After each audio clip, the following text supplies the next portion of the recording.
Dear students, आज के video में हम determination density of unit cell, इकाई सेल के घनत्व का निर्धारण करेंगे।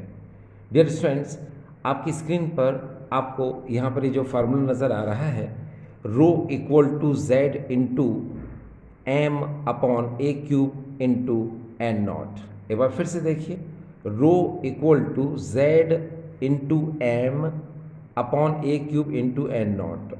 यहाँ पर ये जो रो है इसको हम लोग बोलते हैं डेंसिटी ऑफ यूनिट सेल। ठीक, तो ये जो डेंसिटी ऑफ यूनिट सेल हमको आज ये फार्मूला जनरेट करना है, ये फार्मूला हमको बताना है कैसे आया। ठीक है, लेकिन उससे पहले एक बात बता दो। देखिए डियर स्टूडेंट्स, ये जो आपको फार्मूला नज़र आ रहा है इस पर बेस्ड न्यूमेरिकल्स सीबीएसई में 100% आते ही हैं। ठीक है, तो उन न्यूमेरिकल्स को आप जब करते हैं तो वहाँ पर आपको दो बातों पर ध्यान देना है। नंबर एक कि अगर डेंसिटी यानी कि इस रो की वैल्यू अगर ग्राम पर सेंटीमीटर क्यूब में आ रही है तो इसका मीन ये है कि यहाँ पर ये जो कैपिटल एम है जिसको कि हम एटॉमिक मास कहते हैं, इसको हमने ग्राम पर मोल में यूज़ किया है। और यहाँ पर ये जो ए है इसको हम फेस एज कहते हैं या एज लेंथ कहते हैं। ठीक है, इसको हमने सेंटीमीटर में यूज़ किया है। तो ध्यान देना, मैंने क्या बोला आपको कि यहाँ पर अगर आप एम ग्राम पर मोल में यूज़ करोगे और ए आप सेंटीमीटर में यूज़ करोगे, ठीक है, तो आपकी डेंसिटी की यूनिट ग्राम पर सेंटीमीटर क्यूब में ही आएगी। अगर सपोज आपने यहाँ पर कैपिटल एम यानी कि एटॉमिक मास ऑफ एटम, अगर आपने यहाँ पर किलोग्राम पर मोल में इसको यूज़ किया और यहाँ पर ए आपने मीटर में यूज़ किया, तब इसकी यूनिट आएगी किलोग्राम पर मीटर क्यूब। ठीक है, तो ये बिल्कुल ध्यान रखने की बात थी जो मैंने आपको बता दी। क्या कि अगर आप M atomic mass of atom को ग्राम पर मोल में यूज़ करोगे, ग्राम पर मोल में यूज़ करोगे, और ए को अगर आप सेंटीमीटर में यूज़ करोगे तो डेंसिटी की यूनिट आएगी ग्राम पर सेंटीमीटर क्यूब। और अगर आपने एम को किलोग्राम पर मोल में यूज़ किया और ए को मीटर में यूज़ किया, तब इसकी यूनिट आएगी किलोग्राम पर मीटर क्यूब। तो ये दो इंपॉर्टेंट बात थी जो कि मैंने आपको बता दी। ठीक है, तो क्या होगा कि अब कोई भी एग्जाम्पल जो एनसीईआरटी में गिवन है वो आपको समझ में आ जाएगा कि उसको किस तरह से वैल्यू पुट करके सॉल्व किया है। अब देखिए डियर स्टूडेंट्स, ये मैं आपको Hindi medium students as well as English medium students दोनों को ही बताने की कोशिश करूंगा कि कैसे आया। लेकिन पहले इंग्लिश मीडियम स्टूडेंट्स ध्यान दें कि यहाँ इस रो को हम लोग बोलते हैं density of unit cell, Z को हम लोग बोलते हैं number of particle, number of atom in unit cell, M को हम कहते हैं atomic mass of atom, A cube को हम लोग बोलते हैं volume of unit cell, N naught को हम लोग बोलते हैं एवोगैड्रो नंबर। तो ये तो आपको पहले भी पता हो सकता है। ठीक है, अब ये फार्मूला किस तरह से आया, चलो मैं आपको बता देता हूँ। ठीक है, पहले हिंदी मीडियम स्टूडेंट्स को ये भी बता दूँ। देखिए डियर स्टूडेंट्स, इस रो को हम लोग कहते हैं इकाई सेल का घनत्व, इस z को हम कहते हैं इकाई सेल में विद्यमान कणों की संख्या या इकाई सेल के परमाणुओं की संख्या या इकाई सेल के कणों की संख्या। एम को हम लोग बोलते हैं परमाणु द्रव्यमान, परमाणु का परमाणविक द्रव्यमान, ए क्यूब को हम लोग बोलते हैं इकाई सेल का आयतन, और एन नॉट को हम लोग बोलते हैं एवोगैड्रो नंबर। और आपको पता है यहाँ पर जो एवोगैड्रो नंबर है एन नॉट है ना, इसकी वैल्यू होती है 6.023 इंटू 10⁻23, ये वैल्यू होती है। ठीक डियर, अब हम अपने टॉपिक पर आ जाएं कि हमको ये फार्मूला जनरेट करके आपको बताना है कि ये कैसे आया। तो चलो शुरू करते हैं। पहले इंग्लिश मीडियम स्टूडेंट्स, बाद में फिर मैं हिंदी मीडियम स्टूडेंट को बताने की कोशिश करता हूँ। देखो डियर स्टूडेंट्स, सबसे पहले बात आती है कि हमको यहाँ पर करना क्या है। तो बात आती है डेंसिटी ऑफ यूनिट सेल को हमको डिटरमाइन करना है। तो देखिए ज़रा यहाँ पर क्या होगा। देखिए यहाँ पर ये डेंसिटी ऑफ यूनिट सेल, ये हमको बताना है। आप बहुत अच्छे से जानते हो डेंसिटी इक्वल टू क्या होता है, मास अपॉन वॉल्यूम होता है। ये देखो ना, आप जानते हो डी इक्वल टू क्या होता है, एम अपॉन वी होता है। तो बस अब क्लियर है। पर डेंसिटी किसकी है, यूनिट सेल की, है ना, क्योंकि आप जानते हो D equal to M upon V होता है। यहाँ डी डेंसिटी है, एम यहाँ पर मास है और वी यहाँ वॉल्यूम है। तो हम बात कर रहे हैं डेंसिटी ऑफ यूनिट सेल की, तो क्या आएगा, किसकी बात कर रहे हैं, यूनिट सेल की। किसकी बात कर रहे हैं, यूनिट सेल की। तो बस, तो ये डेंसिटी ऑफ यूनिट सेल हो जाएगा। और यहाँ पर क्या होगा dear, mass of unit cell upon में वॉल्यूम ऑफ यूनिट सेल। बस, तो ये देखो यहाँ पर हम लिख सकते हैं mass of unit cell upon volume of unit cell. ठीक है। अब देखिए, आपको यहाँ पर एक बात पता होना चाहिए कि यहाँ पर बात किसकी हो रही है, मास ऑफ यूनिट सेल की। आपको पता होगा कि मास ऑफ यूनिट सेल जो होता है वो क्या होता है, देखो वो होता है यहाँ पर number of atoms in unit cell into atomic mass. यहाँ पर आ जाएगा क्या, एटॉमिक मास, या फिर आप बोल सकते हो यहाँ पर मास ऑफ ईच एटम। ठीक है, ये मास ऑफ ईच एटम ये लिख दिया आपने। तो देखो जरा ध्यान से, आपको पता होगा यूनिट सेल किससे बनती है, नंबर ऑफ एटम से बनती है। ठीक है, तो सुनो, नंबर ऑफ एटम से यूनिट सेल बनते हैं और यूनिट सेल से फिर क्रिस्टल लैटिस बनते हैं। ठीक है, तो यूनिट सेल के अंदर क्या होते हैं डियर, नंबर ऑफ एटम्स होते हैं। इसलिए हमने क्या किया, mass of unit cell equal to क्या लिखा, number of atoms in unit cell into mass of each atom लिख दिया। ठीक है, अब आप क्या करोगे, मास ऑफ यूनिट सेल यानी इसकी जगह पर ये इतने पार्ट को आप पुट कर दो। चलो पुट करो, तो क्या होगा, देखिए यहाँ पर अब आप लिख सकते हैं इसको इस तरह से, क्योंकि इतने पार्ट को पुट करना है कहाँ पर, मास ऑफ यूनिट सेल की जगह पर। तो अभी हो जाएगा इक्वल टू, ये देखिए number of atoms in unit cell, ठीक है, into mass of each atom. ठीक है, और अपॉन में क्या आएगा dear, volume of unit cell आ जाएगा। क्यों, क्योंकि मास ऑफ यूनिट सेल में ये आता है, इतने पोर्शन को उठा के आपने यहाँ पुट कर दिया, तो अपॉन में वॉल्यूम ऑफ यूनिट सेल तो आएगा ही। तो यहाँ नीचे लिख दो क्या, वॉल्यूम ऑफ यूनिट सेल, ये आपने लिख दिया यहाँ पर वॉल्यूम ऑफ यूनिट सेल, ये इतना आपने लिख दिया। ठीक है, अब बात यहाँ पर ये आती है कि mass of unit cell equal to number of atoms in unit cell into mass of each atom होता है। ये आपने इतना कर दिया। अब यहाँ पर जो मास ऑफ ईच एटम है ये किसके इक्वल होता है, तो चलो देखो यहाँ पर, अब आपको यहाँ लिखना पड़ेगा, ये देखिए mass of each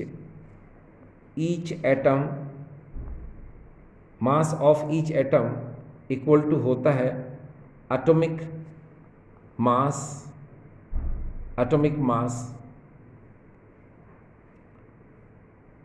of atom upon Avogadro number,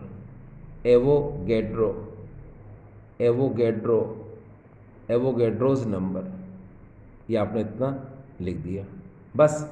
अब मास ऑफ ईच एटम की जगह पर atomic mass of atom Avogadro's number ये लिख दो यहाँ पर। चलो लिखो तो क्या होगा, अगर हम ऐसा करेंगे तो देखो इक्वल टू में यहाँ पर आ जाएगा, पहले तो ये आएगा यहाँ पर number of atoms in unit cell, ये देखिए यूनिट सेल, फिर मास ऑफ ईच एटम, ये देखो mass of each atom equal to क्या होता है atomic mass of atom upon Avogadro number. ये पुट कर दो, चलो पुट करो तो यहाँ पर क्या आएगा, देखिए यहाँ पर आएगा atomic mass of atom upon Avogadro number, Avogadro's number, ये देखो एवोगैड्रोस नंबर, ठीक है। और इसके अपॉन में क्या था, वॉल्यूम ऑफ यूनिट सेल था, क्योंकि देखो ना number of atom in unit cell आपने ऐसा कैसे लिखा, मास ऑफ ईच एटम की जगह पर आपने atomic mass of atom upon Avogadro number लिखा इसकी जगह पर, ये देखिए। और अपॉन में क्या है, वॉल्यूम ऑफ यूनिट सेल, इसके आपने अपॉन में लिख दिया, ये देखिए यहाँ पर हो जाएगा ये वॉल्यूम ऑफ यूनिट सेल। अब देखिए डियर, ये सब आपने क्या निकाला था, ये सब आपने निकाला था क्या, डेंसिटी ऑफ यूनिट सेल निकाला था। ये क्या निकाला आपने, ये क्या है सब, डेंसिटी ऑफ यूनिट सेल है ना। तो डेंसिटी ऑफ यूनिट सेल को किससे शो करते हैं हम, किससे डिनोट करते हैं, रो से, तो ये रो आ गया। Number of atom in unit cell, इसको हम Z से रिप्रेजेंट करते हैं। एटॉमिक मास ऑफ एटम को हम कैपिटल M से रिप्रेजेंट करते हैं। वॉल्यूम ऑफ यूनिट सेल, इसको हम A क्यूब से रिप्रेजेंट करते हैं। एवोगैड्रो नंबर, ये देखिए एवोगैड्रो नंबर, इसको हम N नॉट से रिप्रेजेंट करते हैं, ये देखिए। तो आपने देखा डियर स्टूडेंट्स कि ये डेरिवेशन है ना, आप किस तरह से इसको सीख सकते हैं, किस तरह से इसको ला सकते हैं, ठीक है। काफ़ी इजी है, आपको समझ में आ जाएगा, ठीक है। एक बार फिर से देखिए हमने इसको किस तरह से किया। देखो डेंसिटी ऑफ यूनिट सेल, आपको पता है डेंसिटी इक्वल टू क्या होता है, मास अपॉन वॉल्यूम होता है। यहाँ डेंसिटी किसकी है, यूनिट सेल की, तो नेचुरली क्या होगा, mass of unit cell upon volume of unit cell, ये लिख दिया आपने। अब आपको पता है कि मास ऑफ यूनिट सेल, आपको पता है यूनिट सेल किससे बनते हैं, number of particle number of atom से, ठीक है। तो mass of unit cell equal to number of atom in unit cell into mass of each atom होता है, ठीक है। आपने क्या किया, इसको मास ऑफ यूनिट सेल की जगह पे रख दिया। तो जब मास ऑफ यूनिट सेल की जगह पे रखेंगे तो हमको इस तरह से ऑब्टेंड हो जाएगा, ठीक है ना। देखिए ना यहाँ पर मास ऑफ यूनिट सेल क्या है, number of atom in unit cell into mass of each atom, और अपॉन में क्या है आएगा, वॉल्यूम ऑफ यूनिट सेल आ जाएगा, क्योंकि इसकी जगह पे तो आपने ये रखा है। जब ये दोनों ऊपर आ जाएंगे, अपॉन में क्या आ जाएगा, वॉल्यूम ऑफ यूनिट सेल, तो हमको ये इतना मिल जाएगा। अब आपको पता है कि mass of each atom equal to क्या होता है, mass of each atom equal to होता है atomic mass of atom upon Avogadro's number. Mass of each atom equal to होता है atomic mass of atom upon Avogadro number. तो इसकी जगह पर आप ये दोनों चीज़ें पुट कर दो, जब दोनों चीज़ें पुट करोगे तो आपको ये मिल जाएगा, ठीक है। ये सब किसके लिए था, डेंसिटी ऑफ यूनिट सेल के लिए, है ना भाई। इधर क्या आएगा, ये देखो ना डेंसिटी ऑफ यूनिट सेल, तो इसकी जगह पे हमने रो लिख दिया, ठीक है। Number of atom in unit cell, इसकी जगह Z लिख दिया, ठीक है। एटॉमिक मास ऑफ एटम, इसकी जगह capital M, volume of unit cell की जगह A क्यूब, और एवोगैड्रो नंबर पर क्या लिखा हमने, N नॉट। तो डियर स्टूडेंट्स ये देखा आपको थोड़ा समझ में आया होगा, ठीक है। अब हम सबसे पहले बात करेंगे हिंदी मीडियम स्टूडेंट्स के लिए, है ना डियर। चलिए तो देखो हम लोग क्या कर सकते हैं, जैसे मैंने आपको कहा इकाई, ये देखिए इकाई सेल का घनत्व, हमको इकाई सेल का घनत्व ज्ञात करना है, ठीक है। आप जानते हो घनत्व बराबर क्या होता है, द्रव्यमान बटा आयतन होता है। तो हम घनत्व किसका निकाल रहे हैं, इकाई सेल का। तो बस तो क्या होगा कि हम यहाँ पर लिख सकते हैं, ये देखिए इकाई सेल का द्रव्यमान बटा, ये देखो यहाँ आ जाएगा इकाई सेल का द्रव्यमान बटा, ये देखिए इकाई सेल का आयतन। तो ये आपको पता चल गया, ठीक है। देखो वैसे भी आप जानते हैं डियर, इधर देखिए क्या जानते हैं, D = m/v होता है, ठीक है। यानी कि डेंसिटी = मास अपॉन वॉल्यूम, यानी घनत्व बराबर द्रव्यमान बटा आयतन होता है। अब भाई ये घनत्व किसका है, इकाई सेल का, तो इकाई सेल का घनत्व बराबर क्या होगा, इकाई सेल का द्रव्यमान, इकाई सेल का आयतन, ये इतना हो गया, ठीक है। अब हम बहुत अच्छे से जानते हैं कि इकाई सेल जो है ये परमाणुओं से मिलकर बनती है, ठीक है। फिर से सुनो, देखो परमाणुओं से मिलकर इकाई सेल का निर्माण होता है और कई इकाई सेल मिलकर क्रिस्टल जालक का निर्माण करते हैं, है ना। तो जब यहाँ पर इकाई सेल का द्रव्यमान है तो हम इसको क्या लिख सकते हैं, देखिए जरा, इसको हम लिख सकते हैं इकाई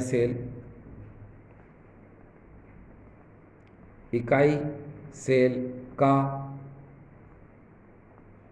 द्रव्यमान बराबर, यहाँ पर आ जाएगा इकाई सेल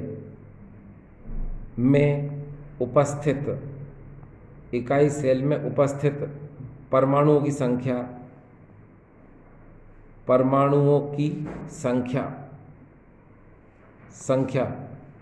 इनटू प्रत्येक, यहाँ पर लिखा है मैंने प्रत्येक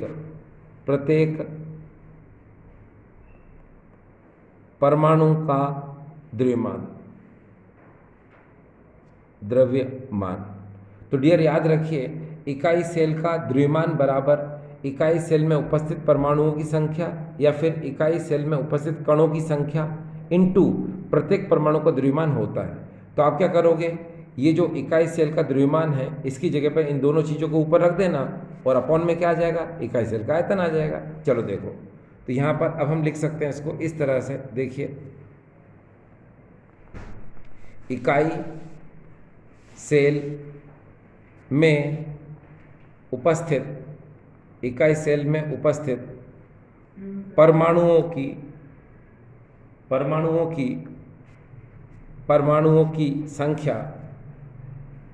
की संख्या इनटू, यहाँ पर हो जाएगा प्रत्येक परमाणु का द्रव्यमान, ठीक है। और अपॉन में क्या आ जाएगा, इकाई सेल का आयतन आ जाएगा, क्योंकि आपने किया क्या, इधर देखो ना, इकाई सेल का द्रव्यमान है और इकाई सेल का द्रव्यमान बराबर क्या, इकाई सेल में उपस्थित परमाणु की संख्या इनटू प्रत्येक परमाणु का द्रव्यमान। तो आपने इकाई सेल के द्रव्यमान की जगह पर इतनी चीज़ को आपने रख दिया। जब इतनी चीज़ रखेंगे तो क्या आ जाएगा डियर, ये देखिए इकाई सेल में उपस्थित परमाणु संख्या इनटू प्रत्येक परमाणु का द्रव्यमान, अपॉन में क्या आ जाएगा, इकाई सेल का आयतन, बस। तो यहाँ हो जाएगा ये इकाई सेल का आयतन, ये आ गया। अब यार एक बात का और ध्यान रखें कि यहाँ पर ये जो प्रत्येक परमाणु का द्रव्यमान है इसका भी एक सूत्र होता है। तो देखो यहाँ पर हम क्या लिख सकते हैं, ये देखिए यहाँ पर हम लिखेंगे प्रत्येक परमाणु का द्रव्यमान बराबर होता है परमाणु का परमाण्विक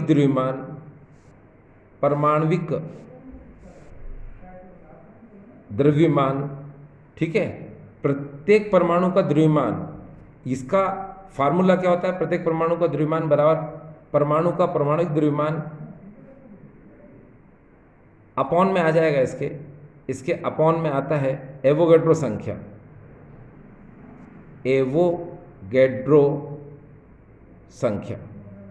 ठीक है। तो अब आप क्या कर सकते हैं, प्रत्येक परमाणु का जो द्रव्यमान है इसकी जगह पर आप ये परमाणु का परमाणुक द्रव्यमान, ठीक है, बटे एवोगैड्रो संख्या आप इसकी जगह पर रख दो।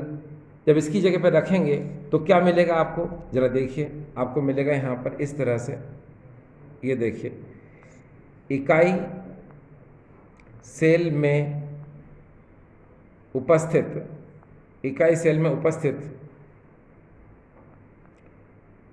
परमाणुओं की संख्या इनटू परमाणविक द्रव्यमान, आप इतना भी लिख सकते हो, परमाणविक, ये परमाणविक द्रव्यमान बटे इकाई सेल का आयतन, इकाई यहाँ पर आ जाएगा, इकाई सेल का आयतन इनटू एवोगैड्रो संख्या, एवोगैड्रो संख्या। ठीक है, अब आप क्या कर सकते हो, इसको सिंबल यानी संकेत में कैसे लिख सकते हो? आपको पता है इकाई कोशिका घनत्व का फार्मूला, इकाई कोशिका घनत्व का फार्मूला क्या होता है? आपको पता है rho equal to Z into M upon a cube into N naught होता है। तो बस अब हम निकाल क्या रहे थे, इकाई कोशिका घनत्व, है ना, और उसके बराबर में ही आया, तो इकाई कोशिका घनत्व को हम लिख सकते हैं रो। ठीक है, इकाई सेल में उपस्थित परमाणु की संख्या को लिख सकते हैं हम Z, परमाणु द्रव्यमान को लिख सकते हैं हम कैपिटल M, और इकाई सेल का आयतन को लिख सकते हैं हम A क्यूब, और एवोगैड्रो संख्या को लिख सकते हैं हम N नॉट। ठीक डियर स्टूडेंट्स, तो आपने देखा कि देखिए डेरिवेशन आपका आ गया। ठीक है, तो आई होप डियर स्टूडेंट्स ये वीडियो आपको समझ में आया होगा। ठीक है, थैंक यू।